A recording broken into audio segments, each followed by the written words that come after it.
బులెటిన్లో breaking news చూస్తున్నాం.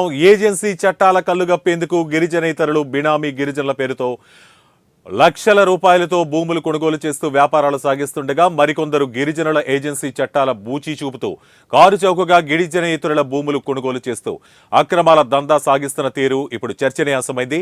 శరవేగంగా అభివృద్ధి చెందుతున్న అంతర్రాష్ట్ర చెక్పోస్ట్ చెరుకూరు జాతీయ రహదారి 163లో గిరిజన చట్టాలు నిబంధనలకు విరుద్ధంగా రియల్ ఎస్టేట్ దందాలు పెచ్చుమిరుతున్నాయి. ఇక చెరుకూరు పంచాయతీ జాతీయ రహదారి ఛత్తీస్గఢ్ నుండి హైదరాబాద్, ఛత్తీస్గఢ్ నుండి భద్రాచలం, ఖమ్మం వెళ్లే ప్రధాన రహదారుల వెంట ఉన్న భూముల్లో యథేచ్ఛగా ఈ దందా సాగుతోంది. భారీ ఎత్తున భవన సముదాయాలు, ఫంక్షన్ హాళ్లు, హోటళ్లు నిర్మిస్తున్న అధికార యంత్రాంగం మాత్రం మొక్కుబడి చర్యలకే పరిమితమవుతున్నాయని, ఏజెన్సీ చట్టాలను కట్టుదిట్టంగా అమలు చేసేందుకు పూనుకోవటం లేదని ఆదివాసీ గిరిజన సంఘాలు ఆరోపిస్తున్నాయి.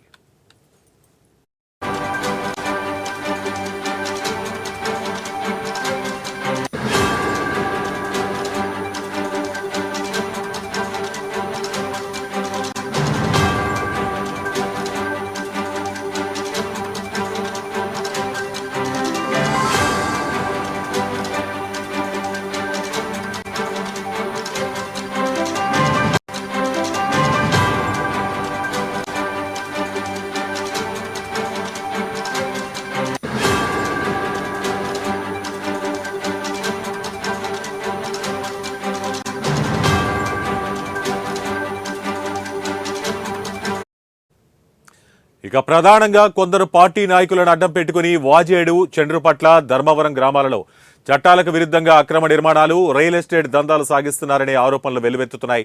అక్రమ నిర్మాణాలను అడ్డుకునేందుకు వివిధ శాఖల అధికారులు జంకుతున్నారు. ప్రధానంగా పార్టీల నాయకులు ఎల్టీఆర్, పెసా చట్టాలకు దగ్గర ఉండి తూట్లు పొడుస్తున్నారని ఆదివాసీ సంఘాల నాయకులు ఆరోపిస్తున్నారు.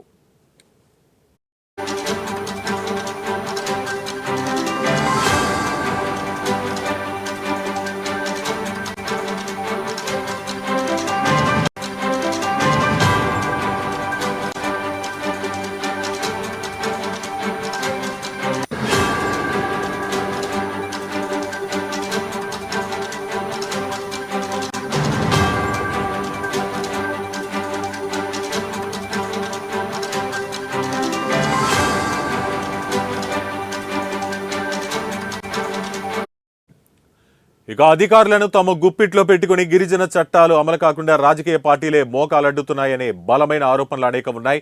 జెండా మోసేది ఆదివాసీలు, పల్లకి ఎక్కేది వలస గిరిజనేతరులని ప్రజా సంఘాలు భావిస్తున్నాయి. ఇక అనుమతులు లేకుండా నిర్మాణాలు చేస్తూ ఉంటే పంచాయతీరాజ్ శాఖ అధికారులు తమకేమీ పట్టనట్లు నిద్రమత్తులు ఉండటం, అధికారుల చిత్తశుద్ధిపై అనేక అనుమానాలు వ్యక్తమవుతున్నాయి. ఎవరో ఒకరు వెళ్లి ఫిర్యాదు చేస్తే తప్ప పంచాయతీరాజ్ శాఖ అధికారుల్లో ఎటువంటి చలనం ఉండకపోవడం ఆశ్చర్యాన్ని కలిగిస్తోంది.